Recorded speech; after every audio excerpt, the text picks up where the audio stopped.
მე ვარ მარიამ წითელი 15 წლის ახალწელი და მსურს ჩემი შემოქმედება გაგიცნო. შემთხვევით ჩავხდით ერთმანეთს დღესაც, შემთხვევით შეხვდნენ ჩვენი თვალები. რა პატარაა ეს დედამიწა, სიყვარულს ვერსად დაემალები.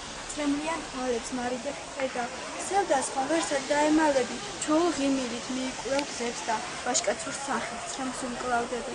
ჩვეულ ღიმილით მოცინარ სახით, შენ მიაბიჯე ქუჩაში მარტო, წვიმის წვეთები გისველებს თვალებს და ისევ ცრემლის დამალვას ლამობ. ჩემსკენ აპარებ თვალებს ანაზდად, ვიყურებ დარძე დარგი ერდება, ხედავ რომ გინძიმს, გულმაც კი იცის არ ემღერება, სიყვარულს ელის ახავს და სათნოს, მაგრამ ძველი რომ არ ემეტება, მარტო გადიხარ ქუჩაში ხედა, ისევ მარტო არ გემღერება, იცი წავედი და წოვე მარტო, და შენი ტანჯვაც მე დამბრალდება, მონია გული გაცივდა, მაგრამ იმ ძველ სიყვარულს რა შეელევა, სული 1000 გზის მოძახის უსმენს, გული აწგერდა შასხმას კვლავისმის, სულში ჩამწვდომის მანება მძიმე, იქნებ დაბრუნდეს რამე ან ვინმე.